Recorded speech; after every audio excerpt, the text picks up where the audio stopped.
Hey everyone, Steve Kim here. So excited. Steve Kim Show episode number 263. The much anticipated January stats are in, and as usual, I got your numbers and your stats. Let's get right into the numbers. So back in Toronto, December 2023, we had just over 1,200 sales against just over 4,400 active listings. Fast forward into January, the number of sales creep up to over 1,400 and active listings creep up just a little bit to just over 4,500. In York Region, we saw a similar pattern. Sales in York Region in December 2023 was just over 600 and active listings just under 1,800. Fast forward into January, sales creep up to over 770 and active listings to just over 1,700. Now, months of inventory, this is supply and demand, and we know that a balanced market hovers around 4 to 5 months of inventory. Or across all housing types in Toronto back in December, months of inventory were hovering around 2.7. Fast forward to January, it creeps up just a little bit to 3.1. Now, we typically see this pattern in months of inventory as we do not see a lot of new listings come to the market over the holidays, and starting the new year, they slowly start to trickle onto the market. In York Region, we went from 2.4 months of inventory in December down to 2.3 months of inventory into January. Now, month over month sales price, again, this is across all housing types, detached, townhomes, semi-detached, condo apartments, etc. The average Toronto property back in December 2023 was trading just over $1.062 million. Fast forward in January, that price drops to now just under $960,000.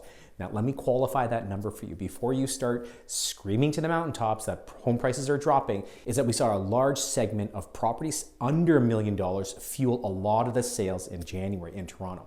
In York Region, an average property back in December 2023 was trading just over $1.281 million.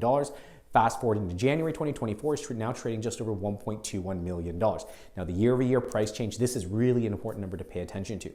An average Toronto property back in January 2023, so a year ago, was trading just over $986,000. Like I shared with you now, January 2024 is trading just under $960,000. That equates to about almost a 3% drop on an average property year over year in Toronto. In York Region, in January 2023, an average property then was trading at $1.286 million. And like I shared with you now, January 2024 is trading just over $1.21 million, which equates to about a 6% drop year over year for an average property in York Region. Now, we've had a positive start to 2024. The Bank of Canada expects the rate of inflation to recede as we move through this year. This would support low interest rates, which would bolster home buyers' confidence to move back into the market. Now, first-time buyers currently facing high average rents would benefit from these lower mortgage rates. What I've experienced right now is almost a frenetic pace getting back into the market. We have seen a sharp rise of multiple offer situations, and this is fueled by a lack of new inventory coming in the market and a resurgence of buyer demand flooding the market. As well, there were just over 4,200 sales reported by TREB's MLS system in January 2024, and this represents an increase of more than 1/3 compared to January 2022, so 2 years ago. And the number of new listings was also up year over year, but by a lesser annual rate of around 6%. Stronger sales growth relative to the listings suggests buyers experienced tighter market conditions compared to a year ago, January 2024. Anyways, I hope you found this information and these numbers useful. If you have any questions whatsoever, please feel free to give me a call, send me a text, shoot me over a DM or an email. As always, be kind one. Take care.